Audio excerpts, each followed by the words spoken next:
súnra kì í. Maiyegun ti dé. Maiyegun ti dé. Ọ̀jẹ̀lú ẹ̀ súnra kì í. Maiyegun ti dé. Àní ẹ̀ súnra kì í. Maiyegun ti dé. Lórí Facebook. Maiyegun ti dé. Àní ẹ̀ súnra kì í. Maiyegun ti dé. Lórí YouTube. Maiyegun ti dé. Àní ẹ̀ súnra kì í. Maiyegun ti dé. Wọ́n bàbá gbé wúrẹ́. Maiyegun máa bí. Àní ẹ̀ súnra kì í. Maiyegun ti dé. Ijó ìgbádìyẹ. Maiyegun máa bí. Àní ẹ̀ súnra kì í. Maiyegun ti dé. Prẹ̀sìdó bá rúfin o. Maiyegun máa bí. Àní ẹ̀ súnra kì í. Maiyegun ti dé. Kí gómìnà kówó jẹ. Maiyegun máa bí. Àní ẹ̀ súnra kì í. Maiyegun ti dé. Ọlọ́pàá tí ń darí bá. Maiyegun máa bí. Àní ẹ̀ súnra kì í. Maiyegun ti dé. Aṣòfin tí ń rúfin o. Maiyegun máa bí. Àní ẹ̀ súnra kì í. Maiyegun ti dé. Òkúra olóṣèlú. Maiyegun máa bí. Àní ẹ̀ súnra kì í. Maiyegun ti dé. Ọ̀jẹ̀lú ẹ̀ súnra kì í. Maiyegun ti dé. Àní ẹ̀ súnra kì í. Maiyegun ti dé.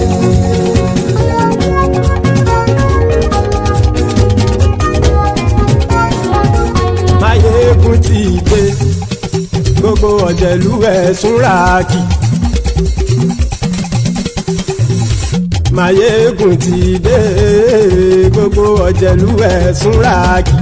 Ṣùgbọ́n ní bá ti ṣe èyí tó yẹ kí wọ́n ṣe, ọmọ bá dèrò ní fi wọ́n níran o. Maiyegun ti dé. Gbogbo ọ̀jẹ̀lú ẹ̀ súnra kì í. Maiyegun ti dé. Gbogbo ọ̀jẹ̀lú ẹ̀ súnra kì í. Ṣùgbọ́n ní bá ti ṣe èyí tó yẹ kí wọ́n ṣe, ọmọ bá dẹ̀rọ̀ ò ní fi wọ́n níran. Wọ́n fowó bẹ́ẹ̀ o, Maiyegun ó sọ pé wọ́n ò fẹ́ bẹ́ẹ̀. Wọ́n fowó bẹ́ẹ̀, Maiyegun ó sọ pé wọ́n ò fẹ́ bẹ́ẹ̀. Oníkan ṣáàtì ṣe èyí tó yẹ kí wọ́n ṣe fáwọn ará ìlú tó gbé wọn débẹ̀ o.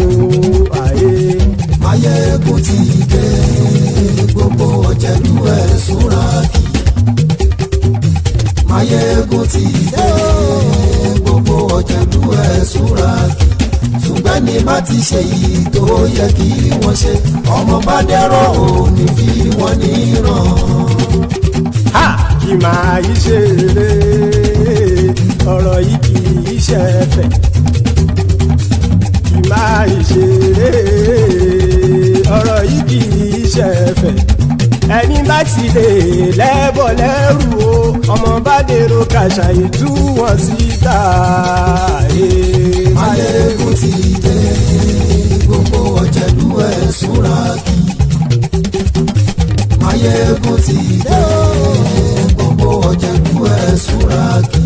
Ṣùgbọ́n ní bá ti ṣe yìí tó yẹ kí wọ́n ṣe, ọmọ bá dẹ̀rọ̀ ò ní fi wọ́n níran. Tẹnitẹni ọmọ Maiyegun ọ̀rẹ́ ara ìlú mọ̀mọ́ ni mo fọlọ́run ṣọ́ ẹ̀ bá kìlẹ́bù. Lóòótọ́ olódodo ìlú ọ̀tá ìlú mọ̀mọ́ ni ìwọ ṣá máa ń ṣọ́ra kò sì mọ́ bẹ̀rù. Bọ́tà ń lé ní bóníṣègùn lé káwọn mọ̀mọ́ fi ṣera wọn ni ó ti dẹrùn tí wọn ò gbọ́dọ̀ sì mọ́ bẹ̀. Èèpo ọ̀bọ lọmọ bá dérò tàjẹ́ ò gbọ́dọ̀ jẹ́, ó ti jọba lórí àbínú ẹni kò sì mọ́ fòyà. Àìsíwọ́lu ní ẹnìkẹ́ ìgbódì ẹyin lábàrá o, ó kó ẹni tó bá dán wò á kàmù. Maiyegun ti dé. Gbogbo ọ̀jẹ̀lú ẹ̀ túnra kì í. Maiyegun ti dé. Gbogbo ọ̀jẹ̀lú ẹ̀ súnra kì í. We are starting in a moment.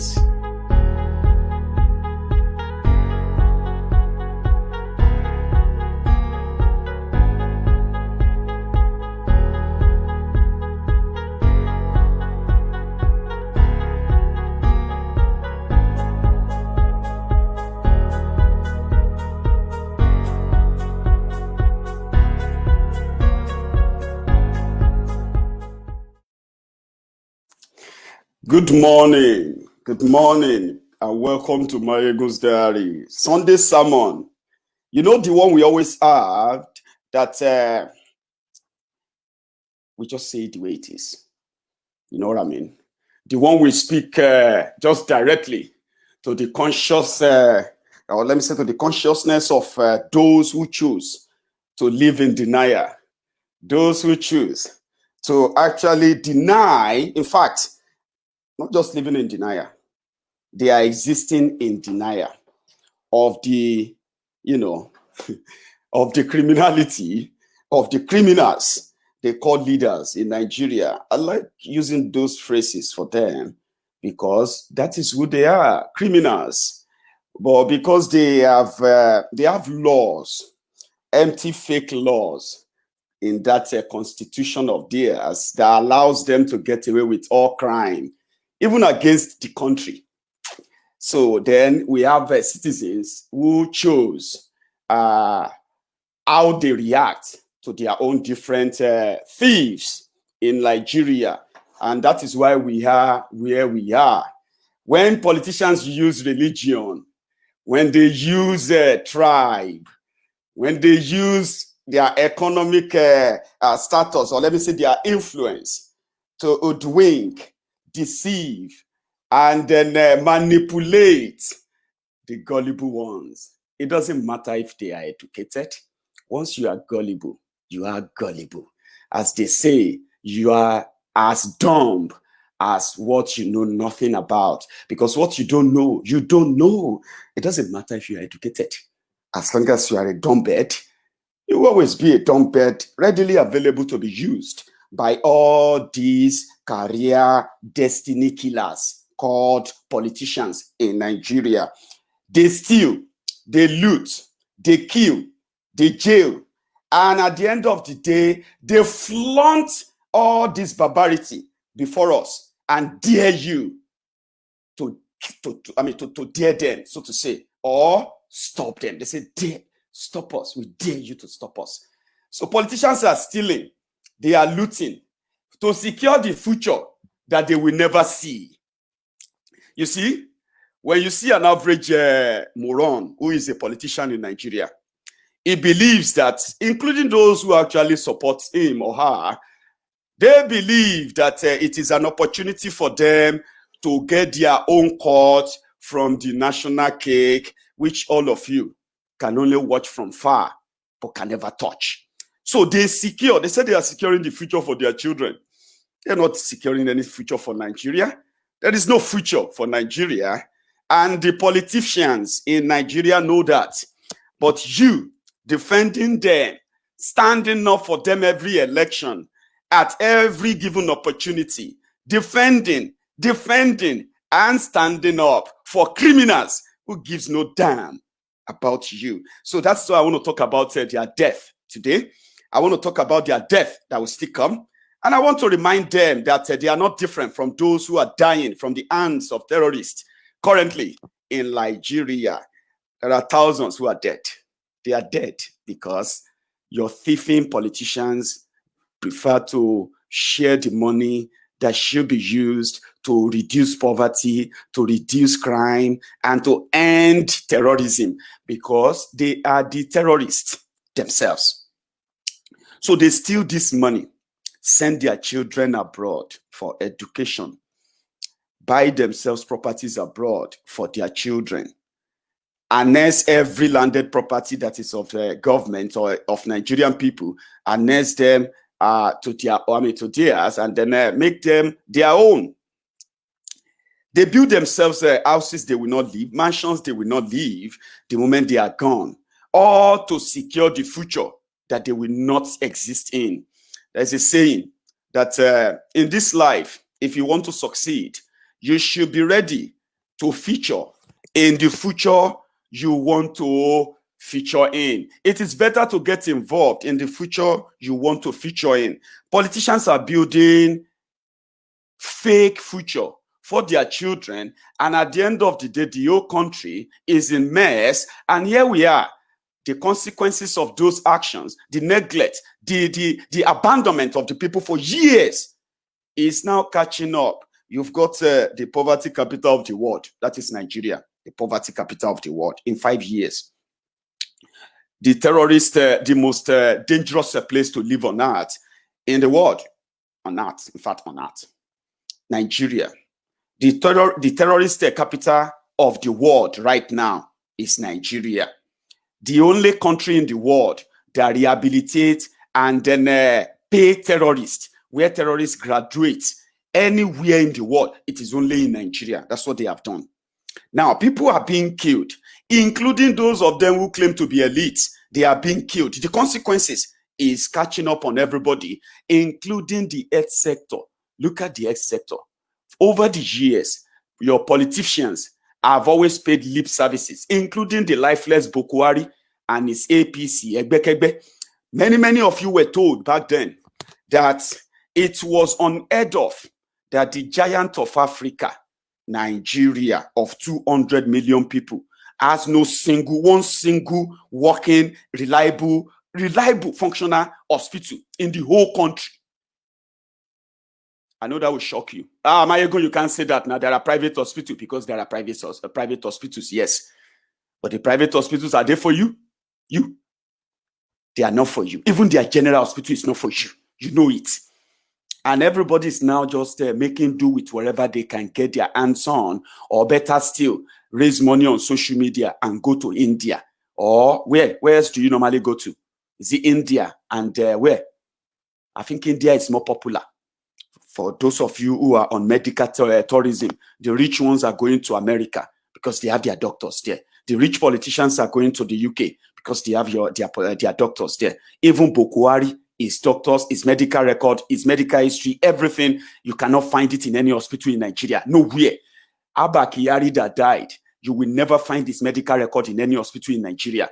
But when you come to the UK, they are here with their doctors because here is where they get their own healthcare from. Why millions of you have to make do with either Agbo, or better still, turn to beggar on the street to go and pay for that orthopedic operation in Yaba, or better still, turn yourself to a beggar because you had an accident that eventually took all your money because your government abandoned you as a citizen. Today, coronavirus is killing them, and they are asking you to pray. They are asking you to remember that everybody will die. We know we are all going to die. Of course, the people who didn't know that they were going to die were the politicians, your leaders, your criminal leaders. They don't think they will die. And even if they were going to die, they believe that they are going to design the way they are going to die, that they have control over how they are going to die. But the rest of you can go to places. And that's how they treat you, by the way. Today, coronavirus is killing them. Only them are making the headline. If you put the numbers of them killed by coronavirus in the last 2-3 months, you will realize that they are not up to 40. All of them, the politicians killed so far, those they announced, those they didn't.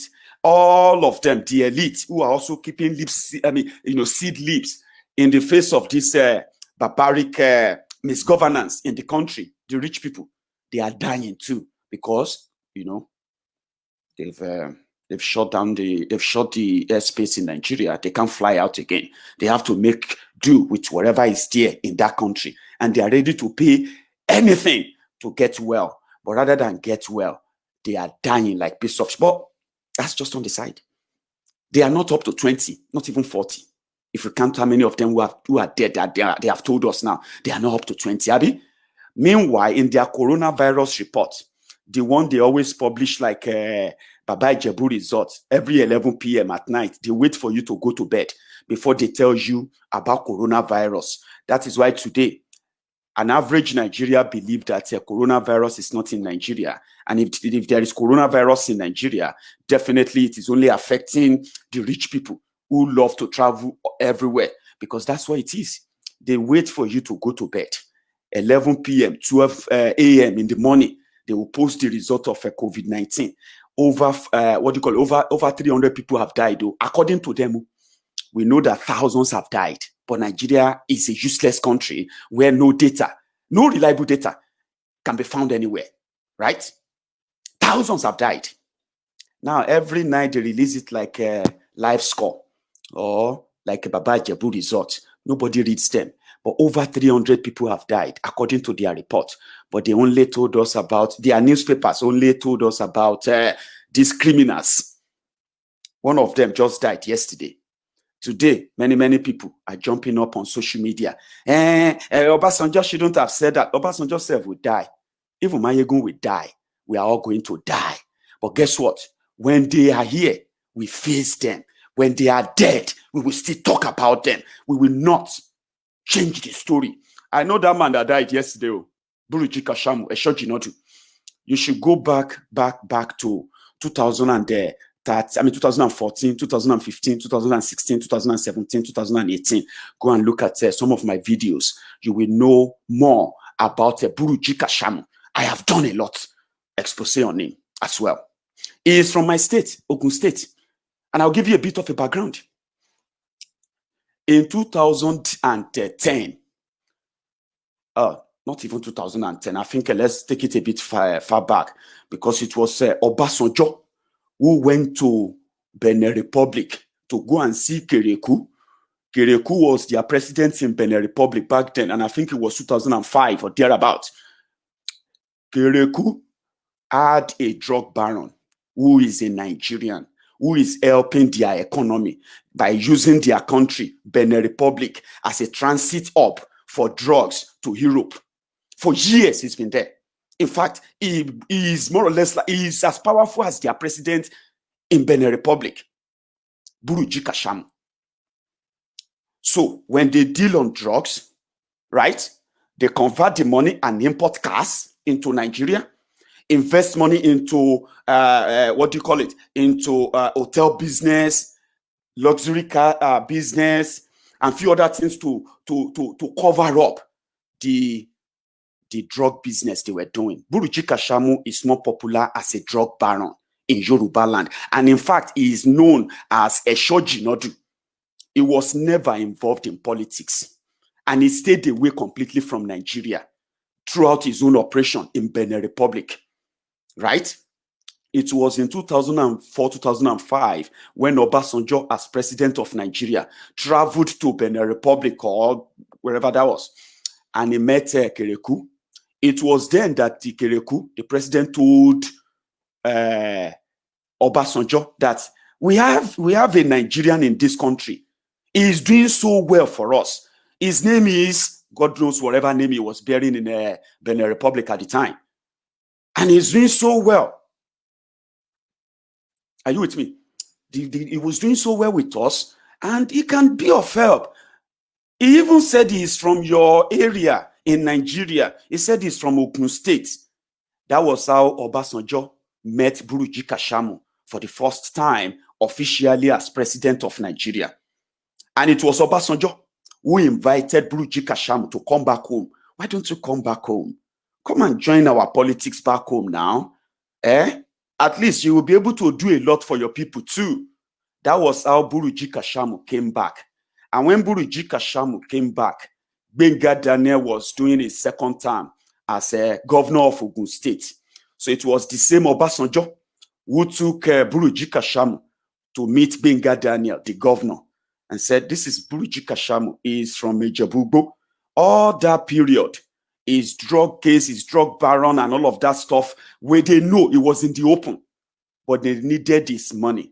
Nigeria system encourages thieves, criminals. If you are not a criminal, you cannot succeed in Nigeria politics or political system. You can't.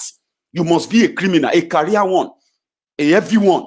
That's how much you can become stronger if you join Nigeria politics. Now, what happened? Buruji Kashamu then partnered with Gbenga Daniel. So, and then that was how OGD, Omo Ilu, was formed. OGD stands for Otumba Gbenga Daniel. He was the governor then. Omo Ilu is Buruji Kashamu. They call him Omo Ilu Foundation. You know, when Nigeria is a place where if you're an armed robber and you kill people, the moment you begin to give other people who are alive, if you begin to give them money, you begin to give them food, they will tell you that God has forgiven you, even if you are killing people. It doesn't matter. At least you are helping other people too. We are praying for you. That is the type of country you have. And I'm from Ijebu, and I know this. I have met Buruji Kashamu one-on-one. And our first encounter, which happened to be our last encounter, happened in his house where people were taking oaths. It's a long story. I'll get there. So Buruji Kashamu became partner with Benga Daniel. So they began what they called Omo Ilu Foundation. So they started bringing in used cars from Benin Republic. They started bringing them into Nigeria, started bringing them into Ogun State, buses, commercial buses, taxi, small cars for taxis. So they started giving them to loyal PDP members through OGD, Omo Ilu Foundation. But you will not get the car except you swear to an oath. There were big shrines in his house in Ijebu. That house was like a mecca of sorts to thousands of people from my own state, Ogun State. All look, this is how they do it. The moment he joined Benga Daniel, he said he was not interested in politics. He was just interested in helping the poor.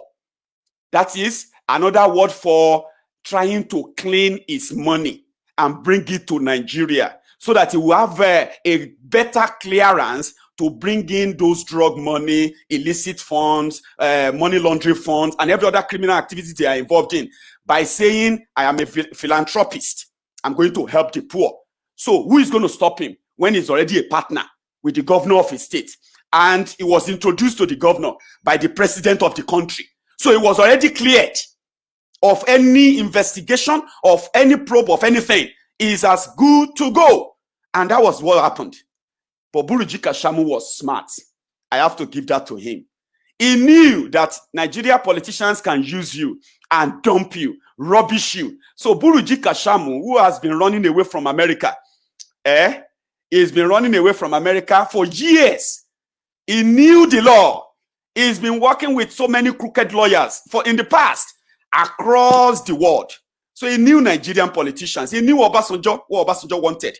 And he knew that when Obasanjo is done with him, he was probably going to rubbish him. That was when the drama began. Buruji Kashamu. Obasanjo called Buruji Kashamu to Abuja after his tenure. Then the rumor then was when Obasanjo left power in 2007, handed over power to Yaradua. The relationship, Benga Daniel got his second term as Ogun State governor. Then the relationship between Buruji Kashamu and Benga Daniel, right, became tighter. Obasanjo, sensing that he was about to lose the grip of Ogun State, especially now that he was no longer in power. So what happened? Obasanjo called Buruji and told Buruji that Benga Daniel must not appoint his own successor. In fact, Iyabo Obasanjo then was going for the governorship of Ogun State.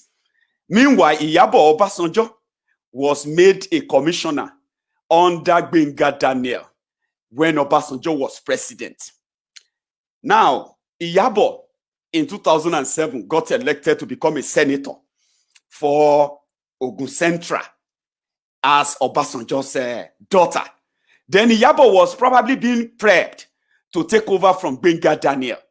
Then their relationship got sort of collapsed.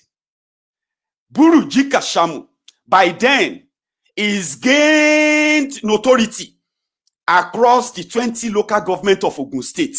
He's gained so much notoriety. People who are championing and calling Ogidi, they are people who swore to oath.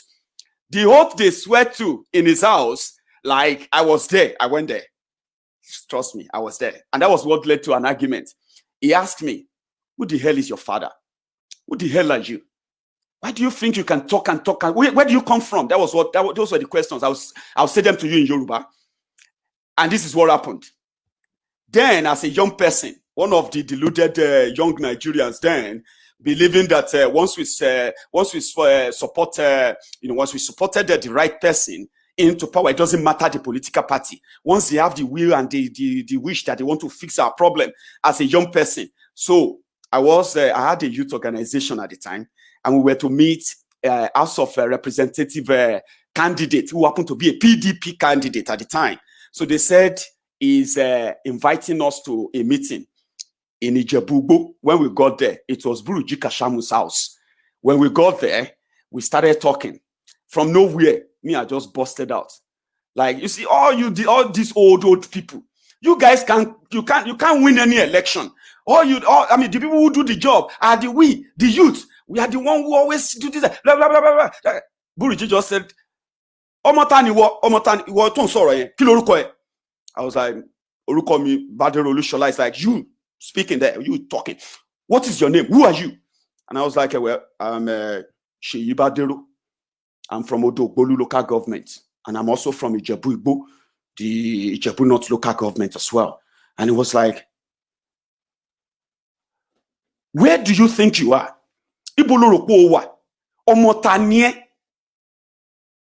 That was what he asked me. He said I was talking too much.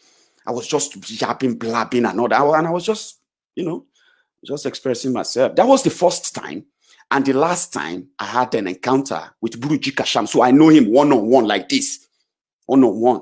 Where he sat down on this armless chair. And then people were just there, scared and all of that. You saw when you meet Buruji Kashamu, you will know you are meeting a drug baron. No doubt. If you haven't met him, they may tell you all other things about him.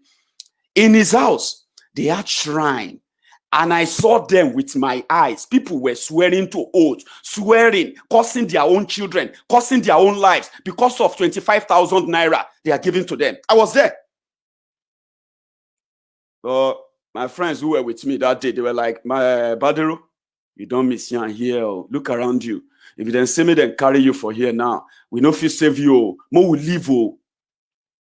But surprisingly, and in fairness to him, right?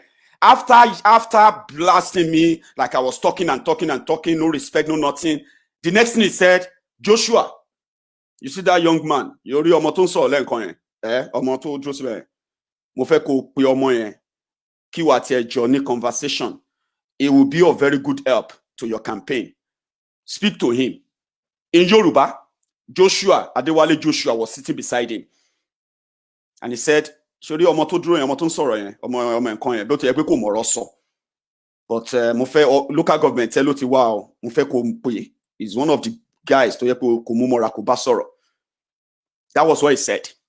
And that evening, truly, Adewale Joshua sent his people to my house in Odogbolu. He lost the election, by the way, because it was the moment of 2011. It was the moment of ACN, because at the time, Buruji Kashamu was already against Benga Daniel. But why am I telling you this? We had an opportunity of making life better for people. But these guys, plundered it. They used the advantage of the vulnerability of the people, which I watched and I saw up close. Nobody told me. I saw it up close. I was in there. I witnessed it all before I left Nigeria. And one of the reasons why I am so convinced that except there is an external force that will eventually change the narrative, that will eventually change the orientation of the people, our people are doomed to these guys. In 2011, Benga Daniel then brought his own SG. His name is Maiyegun Isiaka. Maiyegun Isiaka was in charge of a particular holding. It's called the Gateway Holding. Something that has to do like with Ogun State investment in different, businesses and all of that, called the Gateway Holding or whatever it's called. Maiyegun Isiaka. Obasanjo at the time was already, when Yabo lost the slot in 2011, Obasanjo was already rooting for Ibikunle Amosun, another good friend of Benga Daniel, in their coven. So Buruji Kashamu automatically teamed up with Obasanjo. For those who know the story, it was then that Amosun became the governor of Ogun State. Ogun State people have not recovered, will not recover from the damages of what those people have done to them. They will never recover from it, but they don't know. So in 2014, the rumor came that Benga Daniel was going to be a senator for Ogun East Senatorial District. and he was coming back to PDP. Then he left PDP for them in 2010, 2011. That was how Buruji Kashamu decided to test the water. You know what I mean? To test the water. That was how he ran, based on the same Godfather arrangee where many people who claim to be PDP, loyal to Buruji Kashamu. Let me tell you this. If you meet 5 PDP members in Ogun State today, I'm saying this and they are watching me. If you meet 5 PDP members in Ogun State, 4 of them have sworn to an oath to Buruji Kashamu one time or the other in the past. If anybody you see in Ogun State today says he's a PDP member, if you meet 5, 4 of them have sworn to a fetish oath for money to Buruji Kashamu. So, well, it was easier. It was a tough one. He became a senator. And at the end of the day, he was even trying to become a governor. And people like us who know his story very well, who know that the criminals who brought him are not different from him. Obasanjo is not different from Buruji Kashamu. Buruji is not different from Gbenga Daniel. Gbenga Daniel is not different from Anini. Anini is not different from, I'm talking about Anini Osunbo, Anini, the thief. Gbenga Daniel is not, we call him Bewiri Gbenga in Ogun State. It's called Bewiri Gbenga Daniel, right? Or Gbenga Bewiri Daniel. Gbenga Daniel is not different from Evans the kidnapper. Evans the kidnapper is not different from Amosun. Amosun, the Arungun Okemosun. The people who are the victims are who? The Ogun State people. But they don't know. They don't know. They don't know. Then Buruji said he wanted to be governor. Oh boy. People started campaigning. Oh. People started attacking people. Oh. People were beginning to go mad. Oh. Alanu mekunu, ashoregboju igbakeji Eledumare, this and that, Buruji buje budanu, Buruji, this. You know, when you see all these praise singers, when you see all these ass lickers, when you see these turncoats, this overnight, what do you call it? Overnight millionaires. And you see the humbled slaves, the obedient fools, the sophisticated morons, people who believe that they could never make it in life, except that those criminals, probably smiles on them. When you see them praise these criminals, your skin should be crawling because they had no clue of what they are getting involved in. Now, Obasanjo wrote a letter. He said, Buruji managed to beat the law. Because Buruji knows that Nigeria is a lawless country. There is no law. He is so smart with them that even PDP in Nigeria will never, ever forget Buruji Kashamu. Some of you may not know, but I will tell you. The reason why Jonathan and PDP collapsed in Nigeria is simply because of the difference between Buruji Kashamu, Jonathan, and Obasanjo. Some of you may not know, but you know, I will only just remind you. After using Buruji to destroy Gbenga Daniel's ambition of succeeding himself by putting in his own stooge as governor of Ogun State, Obasanjo wanted to take over PDP, but Buruji was smart, like I said. He quickly went and gathered some rogue lawyers, judges, paid them good money, and he was obtaining court order like someone is like you are ordering a pizza from the Domino's.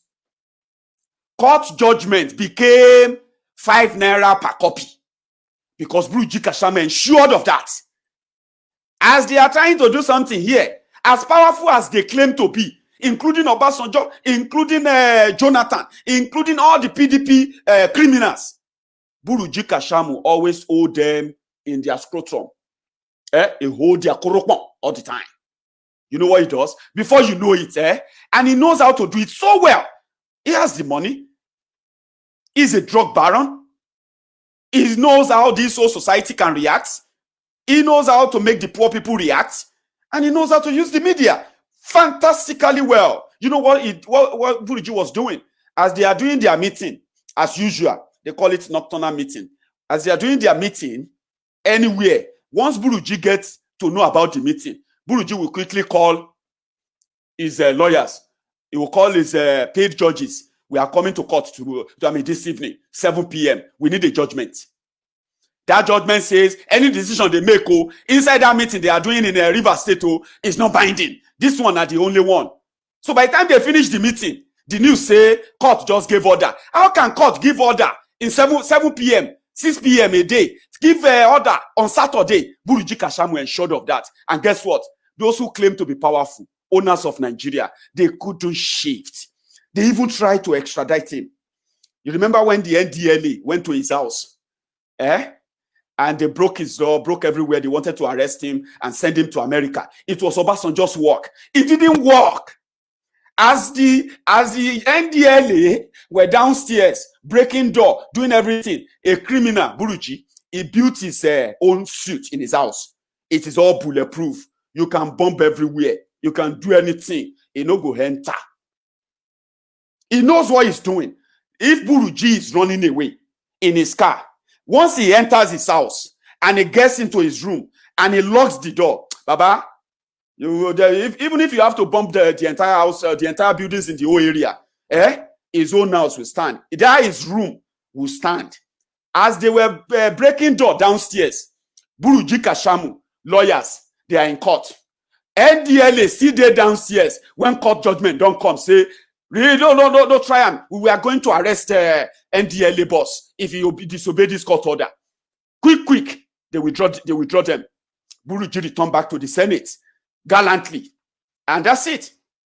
Whenever he gets the court judgment, he knows all the media houses, the journalists. He just forwarded it to them. Before you know it, they will splash it on all the headlines, the front pages of all the newspapers the following morning.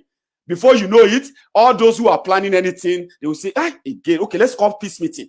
Maybe we should call peace meeting. Call Buruji will do peace. They will do peace again. They will give him everything he wants. Few months later, they will still try to see how they can get rid of him. They couldn't. That is what Obasanjo meant in that letter. Obasanjo, as cunning as he is, used every goddamn trick in the book to get Buruji out of Nigeria so that he can then control PDP in Ogun State. It was that fight that led to the collapse of PDP in Nigeria, among other things. What happened? Obasanjo wrote a letter. Some of you remember that letter. Before it is too late. Do you remember that letter? Before it is too late. In December 2014, the letter Obasanjo wrote to Goodluck Jonathan about the insecurity, about the economy, and most importantly, about Buruji Kashamu. Obasanjo specifically outlined it in that letter that Buruji Kashamu, a wanted drug baron in America, cannot be my leader in Ogun State. And you, Mr. President, you need to change that.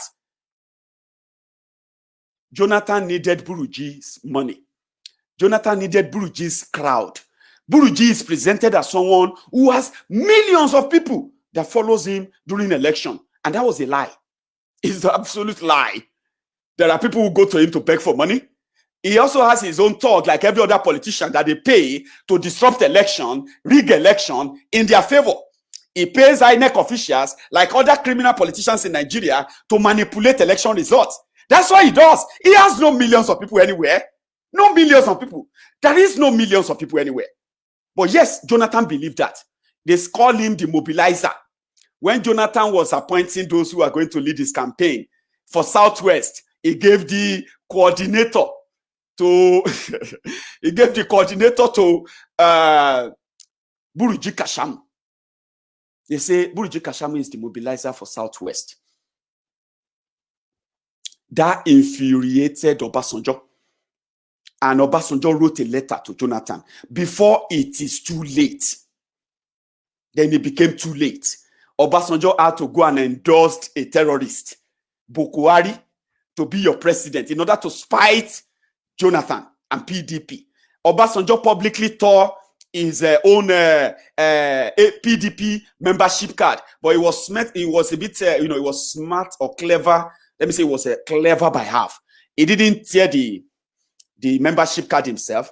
He gave it to his own party chairman in his own ward, PDP party chairman in his ward in Abeokuta, to tear the membership card. And Obasanjo said he's no longer interested in PDP, and he shifted his weight behind Buhari and his arch enemy, Tifnumbu of Lagos.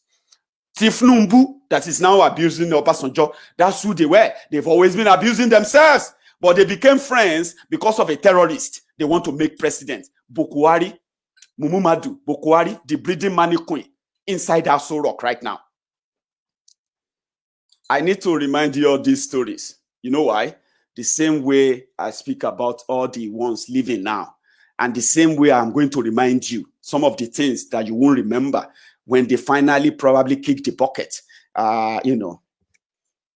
shamelessly, by the way.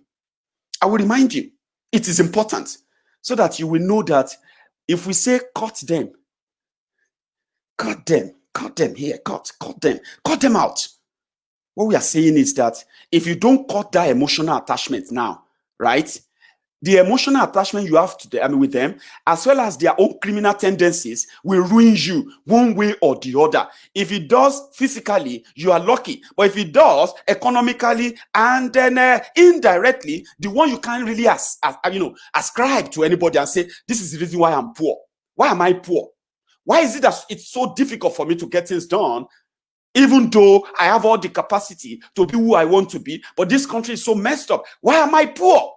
Why am I jobless? Why do I not have my own home? Why am I homeless? These are the reasons you will know, because you've got emotional attachment to the criminals who made all those things happen. You should detach. You should begin to detach yourselves from them. They were criminals alive. They will be criminals in death, and nobody should eulogize them. I understand those who have collected their blood money from them as well. They would like to say one or two things. It's their right. Let them say it. Let them say them. But do not catch feelings for them. Do not. Aisha Buhari. So if anything happened to Aisha Buhari now, some of you will begin to ask us to take them easy, We should calm down. Calm down, kill you there. Aisha came out to tell us that there was no syringe inside Aso Rock, even though her husband has budgeted over 11 billion naira for Aso Rock Clinic in the past 5 years alone. But she told us there was no syringe, no paracetamol, nothing works inside the Aso Rock that should be taking care of the president and his family. They stole the money every year. Now they are telling us, say, Aisha gets neck pain. Neck pain, no. She's in Saudi. For neck pain, no. How long have you had your neck pain? Musili, you, Kabiru, how long you don't get that your back pain, where you don't get money, go hospital? How long? Do you remember? No? Okay. What about you? You, Abdullah? When was the last time you've been having that, that migraine in your forehead because of the strain in your eyes and you need eye check? How long? Because you don't have money. You couldn't go. For how long now? Any idea? No? Okay. What about that, your mom? Yeah, she's in the hospital now, isn't she? Or someone you know, right? You know the situation right now, how you are dealing with it, Abi. You will be happy if someone gives you a ticket to Saudi. How happy are you going to be? If you can just go there now and check your neck. Me, I've been having, if I do like this, it dey pain me if I do like this. But it don't get better now, right? If anybody give me ticket now, say make I go Saudi, go check am, won't I take it? At least. Private jets. It be things, then they talk am. Abi? You are so stupid. And you have no idea why. You are so stupid that the same people who came out to tell you that there is monumental looting, stealing, negligence, even to the life of themselves who live in the villa, right? And the same person, over the years, after that complaint, still find it difficult to get someone to massage the neck. Because if I get neck pain, oh boy, now massage I go get to. I get neck pain. And it feels good if a woman massage your neck. Trust me, it feels good. And I know it feels good too if a man massages your neck, doesn't it? I do that to my missus.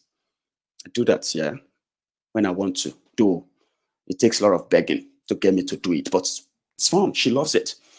Why would you fly to Saudi Arabia to fix neck? Have you asked yourself?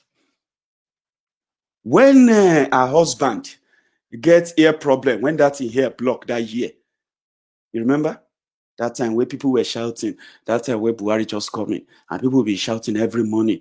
They say, what's happened? They say, Buhari don't go there for. They say, why? They say, because people from Benue, people from Bama, people from Borno, people from all these places, they will wake up in the morning and they will just say, they will carry one small horn and they'll be saying, Buhari, oh, Buhari, oh, Buhari, oh. There are so many people shouting Buhari, Buhari, and so Buhari go deaf. They couldn't fix it inside Aso Rock. That's why when you ask him, Baba, tell us who is Buhari. And Buhari will say, first of all, I have to thank my teachers who took us together as a kid. They train our children like their own. And then I was a secondary school teacher. I was all those blah, blah, blah. Dementia don't join. He had a problem. They had to fly him to London. You saw that too. Maybe say people where they go, as you see people where they park, people where they park gutter, drainage. There are people who are parking gutters. They were like, they call them drainage cleaners. There are people where they clear eardrum in Nigeria. Give them biro. You know that biro cover. You know that big biro cover or eleganza cover. That blue one or black or red or green or any color. Remove them. Give it to the professional eardrum sewage cleaner. They will put Buhari like this.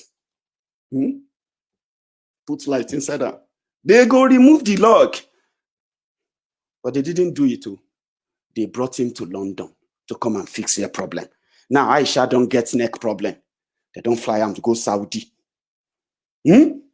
Why you that will soon be typing rest in peace. Oh, such a lovely woman. Oh, oh God, please, why God do you do that?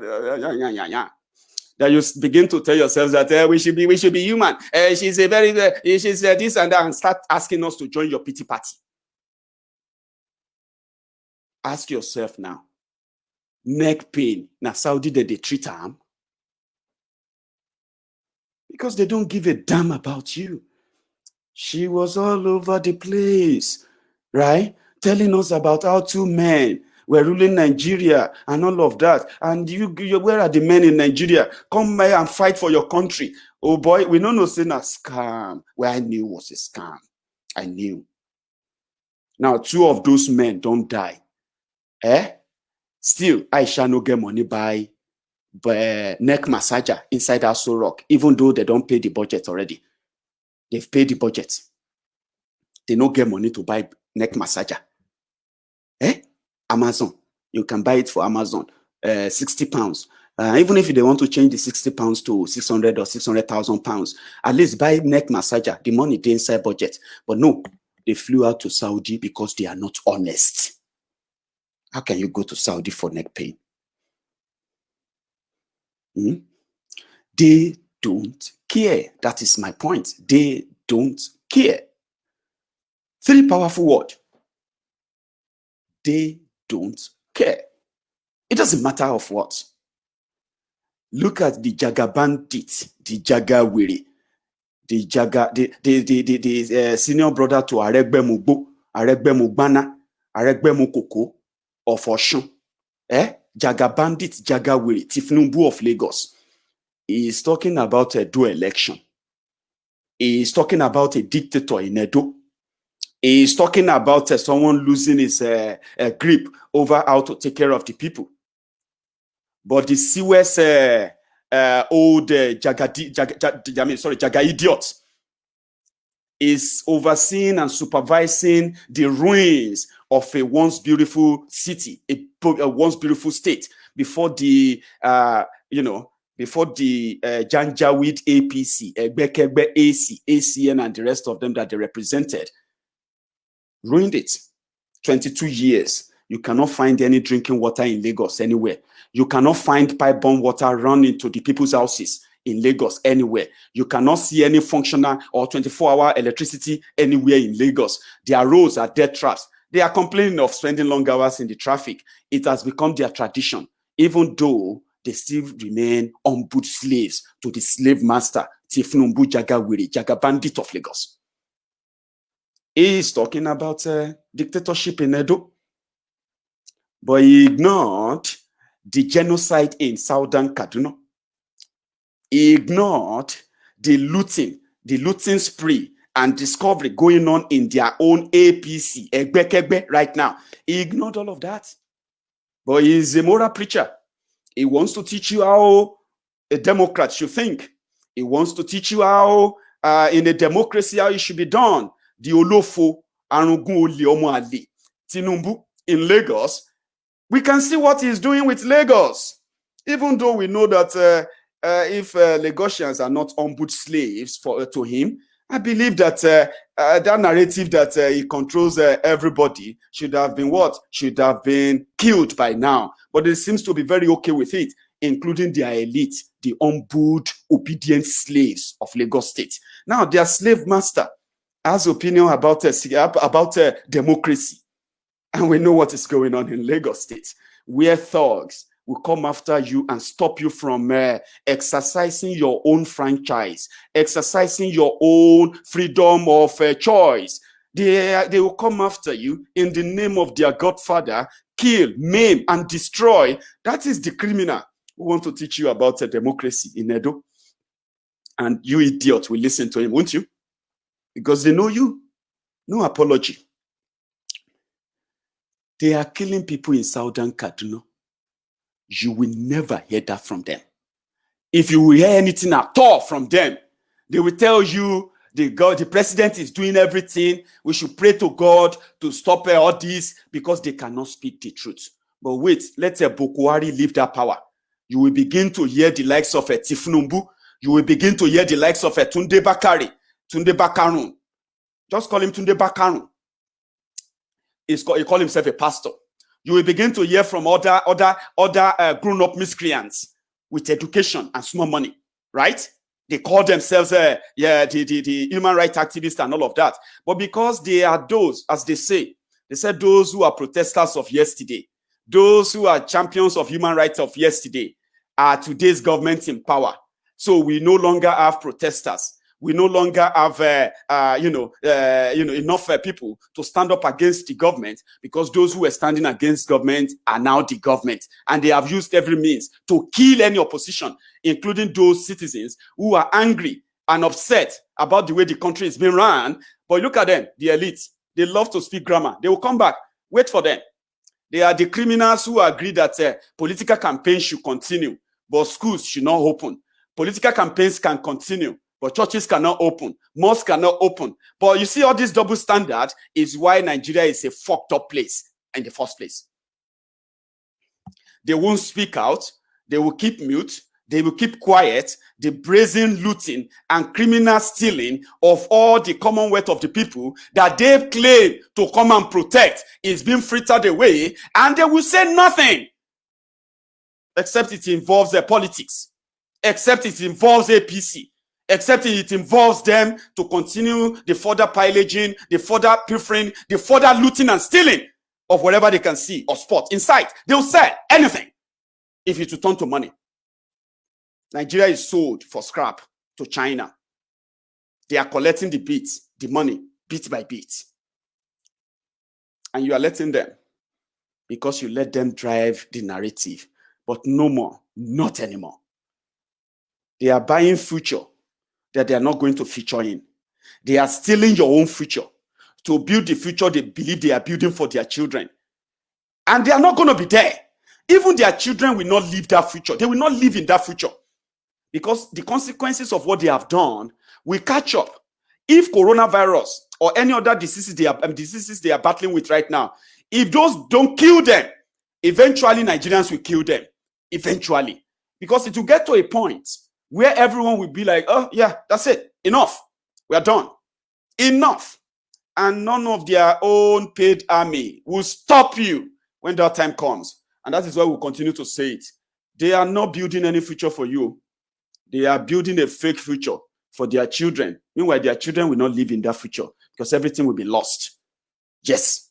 If they are lucky, I saw Tifnumbu on Twitter yesterday, and it was that was when he was dropping those tweets about Edo election, Obaseki and the rest of them, the rest of those criminals they have in Edo right now. He was tweeting about Obaseki. And I went there, I was like, you are so lucky. Tifnumbu, you are so lucky. Because let me tell you something. You are lucky, you Jagawiri. You are lucky that Nigeria is the country you come from. If not, and you will be more lucky if you die before karma calls. Because there are those that will genuinely come for what is theirs. The real people, not the slaves who have accepted your lordship, or they say as your lordship pleases. However, this is going to be the part one of what I'm going to do today. I'm still going to see you later today. I've got a week off. Do you know what I mean? It means you will see more of me regularly. I have closed the GoFundMe page for the Diaspora Radio International. We will no longer raise money on GoFundMe to support Diaspora Radio. Now, if you are, as many of you, because I know my friends and I know those who have actually reached out to me, but I would love to still keep it in the open, which is, if you are still very much, willing to support the Diaspora Radio project, it is still open.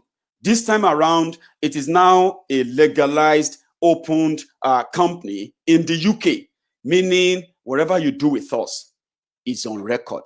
And we are not the only one keeping the record. Even the government is keeping them. So you are free to come in. We are going into the equipment purchase now. I'm going to get myself a very solid setup, right? Before we finally move into the studio. And that's where you're going to come in for those who want to. I'll leave this on and then I will have you speak to me for those who might want to reach out privately. That is the Diaspora Radio International account details on your screen. For those who might want to support privately. Yeah, I want to get myself a very solid studio with some up-to-date gadgets that we actually link up and bring to life the real dream I have brought before you, especially that of our, the multi-platform that will reach not just the people back in Nigeria, but even the people outside Nigeria, not just on social media, but directly through their phone. There's a lot that we have put into this, and there's a lot that brought it to where it is right now. And I have to be grateful to all of you, especially every one of you who shared. Because, you see, this is not about the donation only, right? Some of you, you took it upon yourselves to share the campaign, to reach far and wide. And that was why we're able to get to where we are. Now, we are done with that. It is now a voluntary reach out. Yes, I told you, you're going to buy the equipment. And then once the radio starts running, to God be the glory. The radio started running now on a test run for a whole month. It started on the 30th of July. And it has been a non-stop since then. So for to some of you who think, oh, we listen more to Yoruba music and all that, it depends on when you join. It is actually running 24/7, non-stop. Meaning there are times you will listen to music, and it can be music from anywhere all over the world. We put the selections in. Then sometimes you will listen to some of what I'm saying now. My live broadcast, the video, converted to MP4 on repeat on Diaspora Radio. All these are just to test run how we are going to get things going. By September 1st, Diaspora Radio will be actively open. Thank you so much for your time, and thank you very much. You know what I mean now. Thank you so much for your time, I'll say. Yeah, you are Nigerians. Let me say this, yeah. This is the UK. Number one, you cannot send me any slush money. My bank will not even give it to me. Do you get that now? Number two, right? Any money you put through that shouldn't come to us, again, the bank will get, I mean, what do you call it? The bank will refund rather that back to wherever it's coming from. So I'm safe. Any money that comes into the bank, trust me, it must have passed all clearances, and I don't need to bother myself. If you steal money and you think you can reach out to Maiyegun's Diary, or you can reach out to Diaspora Radio and buy us, you are learning, and I'll be your teacher. You are welcome. Thank you very much for your time. I'll see you some other time. Until then, stay safe, and if you can run away from them as fast as you can. And if you can fight, please gather, fight. Until I see you again, do not stop watching. And don't forget, go on to Diaspora Radio International Facebook page. Follow us there. It is about to get started. Until then, have a wonderful morning. Good morning.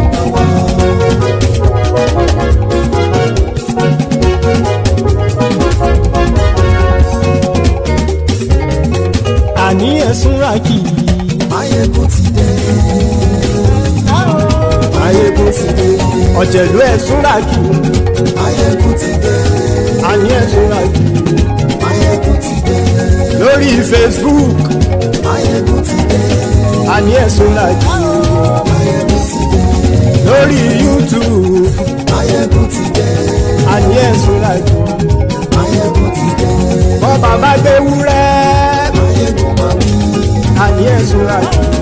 Maiyegun ti dé. Ijó ìgbádìyẹ. Maiyegun máa wí. Àní ẹ̀sùnra kì í. Maiyegun ti dé. Prẹ̀sìdó bá rúfin o. Maiyegun máa wí. Àní ẹ̀sùnra kì í. Maiyegun ti dé. Kíkó nìna kówó jẹ. Maiyegun máa wí. Àní ẹ̀sùnra kì í. Maiyegun ti dé. Ọlọ́pàá tí ń darí bá. Maiyegun máa wí. Àní ẹ̀sùnra kì í. Maiyegun ti dé. Aṣòfin tí ń rúfin o. Maiyegun máa wí. Àní ẹ̀sùnra kì í. Maiyegun ti dé. Òkúra olóṣèlú. Maiyegun máa wí. Àní ẹ̀sùnra kì í. Maiyegun ti dé. Ọ̀jẹ̀lú ẹ̀sùnra kì í.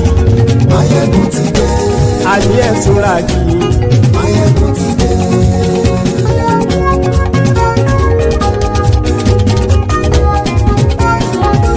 Maiyegun ti dé. Gbogbo ọ̀jẹ̀lú ẹ̀sùnra kì í. Maiyegun ti dé. Gbogbo ọ̀jẹ̀lú ẹ̀sùnra kì í. Ṣùgbọ́n ní bá ti ṣe èyí tó yẹ kí wọ́n ṣe, ọmọ bá dèrò ní fi wọ́n níran o. Maiyegun ti dé. Gbogbo ọ̀jẹ̀lú ẹ̀sùnra kì í. Maiyegun ti dé. Gbogbo ọ̀jẹ̀lú ẹ̀sùnra kì í. Ṣùgbọ́n ní bá ti ṣe èyí tó yẹ kí wọ́n ṣe, ọmọ bá dèrò ní fi wọ́n níran.